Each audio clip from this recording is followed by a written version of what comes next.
Manhole covers off sewers and injured 6 people working on them. Happened around 1:30 this afternoon here at BGE's Brandon Shores Power Plant in Pasadena, Anne Arundel County. Eyewitness News' Stan Saunders is live right now at the scene. Stan? I can tell you that investigators from Baltimore Gas Electric and Anne Arundel County have left the deep woods where the explosion occurred about 2 miles from here. Their findings undetermined and unknown for now, but I can tell you that those who did suffer injuries are not suffering life-threatening injuries. 2 of the 6 Anne Arundel County Department of Public Works employees were several feet underground, performing a routine inspection inside of a manhole very similar to this air release valve vault. It was business as usual until suddenly... The description I got is that there was a flash, which is a fire, and it's out almost immediately. People came, the 2 that were in the vault, they came out of the vault either on their own or with some assistance. The victims were working in what's called a forest main. That is a pipe that carries sewage from a pumping station here to a water treatment plant. In the normal decomposition of wastewater, which is what's transported through these lines, you have the production of methane gas and other gases. And we really don't know what triggered this at this time. 2 of the blast victims were airlifted to Key Burn Center. The others transported there by ambulance from this heavily wooded area shadowed by high power lines. The 2 burn patients have approximately 30 to 35% burns on their upper torso, face, and chest. The other 4 individuals have lesser injuries, but I'm not sure the extent of those injuries at this time.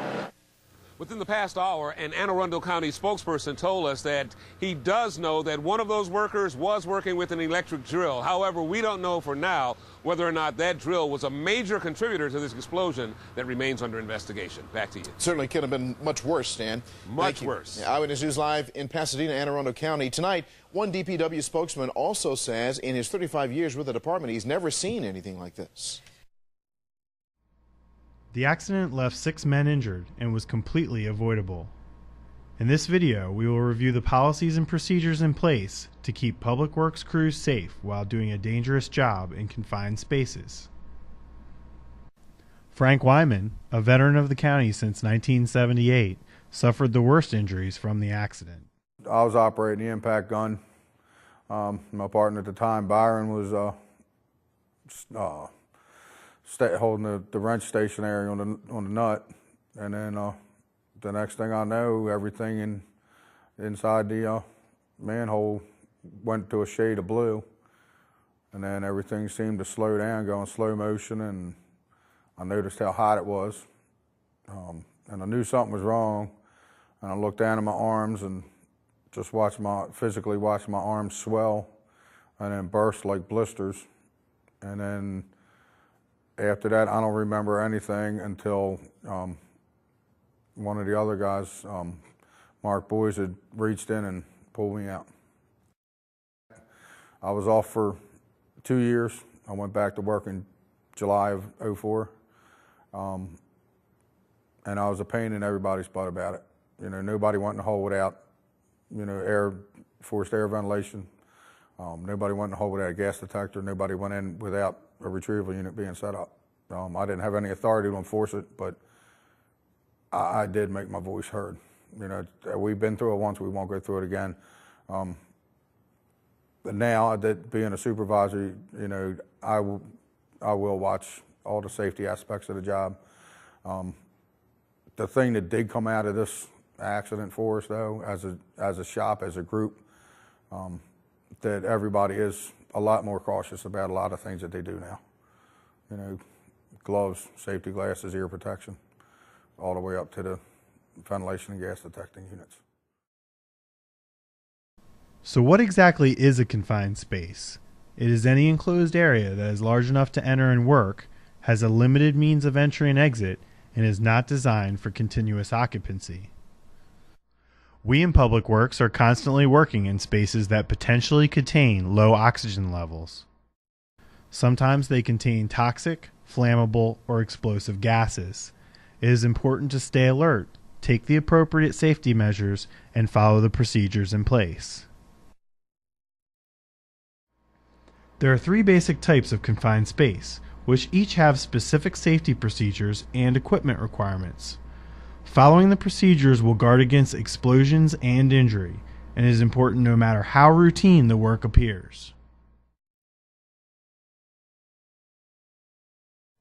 Before we look at each type of confined space separately, let's take a look at basic rules that apply to any confined space entry. First, make sure that you use all of the equipment needed, such as portable ventilation, safety goggles, and a body harness.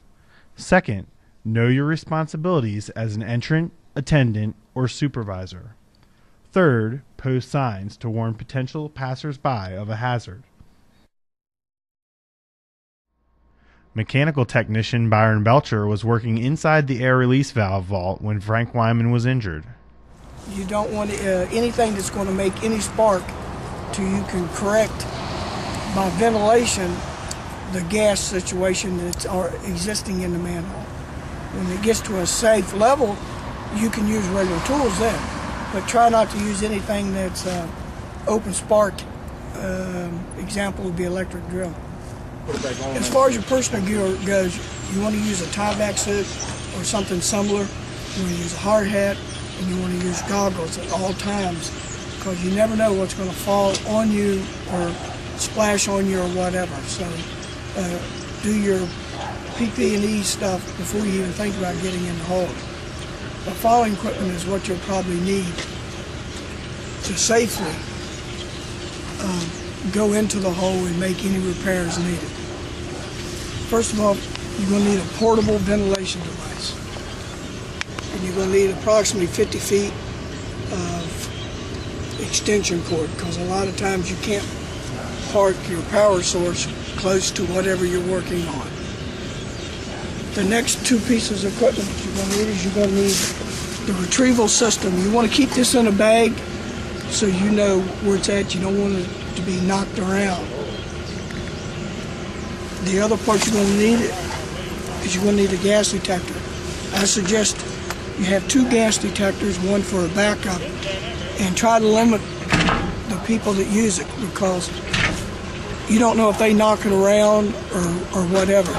This you have to have is your confined space entry form. It's pretty much self-explanatory. You don't have to remember anything. You can read right off of it and fill in the appropriate blanks. But you need a way to keep track of what you've done. The next part that you're going to need is you're going to need your tripod. This is another thing you just don't want to throw in the back of the truck and just have it bouncing around. You want to make sure that you put this back in the cover and you put it somewhere in the truck where it's stable. Same way with your retrieval rope. You want your retrieval rope just not thrown up in the back of the truck. You want to either hang it up where it doesn't get wet, stuff gets knocked on it, got a chance of nicking it. And anything that's going to damage your rope, you don't want to do that, because basically if something did happen, that's how you're going to get out of the hole.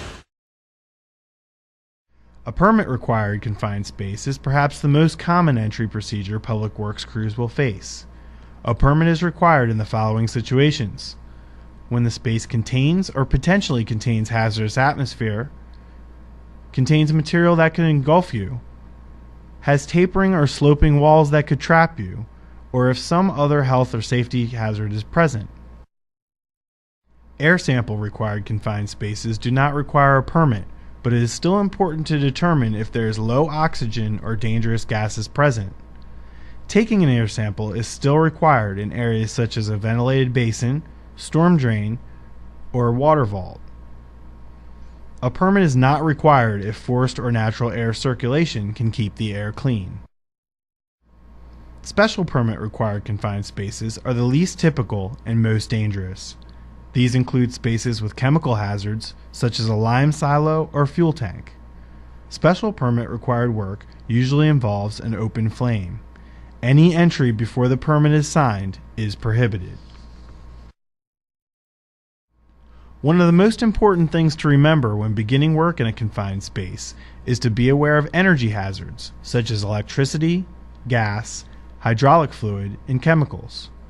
The lockout-tagout process will help guard against surprises. Lockout tagout is a way of keeping workers from harm by isolating energy hazards. It involves placing a disconnect switch, circuit, breaker, or valve in the safe or off position. A device is placed over the energy isolating mechanism to hold it in the safe position. A lock is attached so the equipment can't be energized. Lockout tagout also includes attaching a written warning after placing the energy isolating mechanism device in a safe position. These procedures must be followed whenever you are performing service or maintenance around a machine that could start up unexpectedly or release stored energy. Examples include repairing electrical circuits, cleaning or oiling machinery with moving parts, or clearing jam mechanisms. Always make sure the air is safe before entering your confined space. Specific guidelines have been developed to determine what workspaces are safe to enter. Yeah, calibrate the shot before you come out. Okay. And after that, I go ahead and put the readings down on my clipboard. Do it every 15 minutes. Oxygen levels must be between 19.5% and 23.5%. Lower flammable and explosive limits must be less than 10%. Hydrogen sulfide readings must be below 10 parts per million, and carbon monoxide must be below 35 parts per million. Places with bad air must be purged at least 7 times and retested. Never enter a space if the air is not within these acceptable limits. Frank Wyman agreed to appear in this video because he wants to urge everyone to follow these safety procedures no matter how routine the work may appear. Hindsight kicks in after the injuries. You know, we had several vehicles there. Everybody was trained in confined space entrance and testing and retrieval, and we were just so, I guess you could say, into the working procedures. Nobody even thought about a gas detector. Nobody thought about a forced air ventilation. Nobody thought about retrieval units. And we had 4 trucks sitting there, and we had 4 gas detectors, we had 4 ventilation fans, and we had 4 retrieval units. Everything was there. We just didn't get it out. You know, between the workers and the supervisor that was there, nobody thought about it. Frank is a tough guy, but he gets emotional when you ask him about the effect of the accident on his family. Oh, you want to make me cry, don't you? No, I don't want to make you cry. That's the only thing that bothers me. Yeah, my home life was pretty turned upside down, you know, and it took quite a while going through the burn center rehabilitation for 12 or 13 months.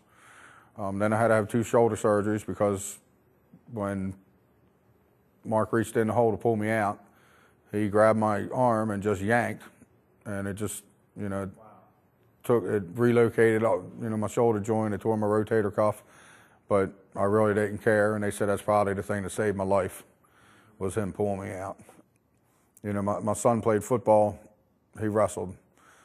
He played lacrosse, you know, which I coached him in football and lacrosse. So I couldn't coach. I couldn't come out in the sun for months. I had to be covered up.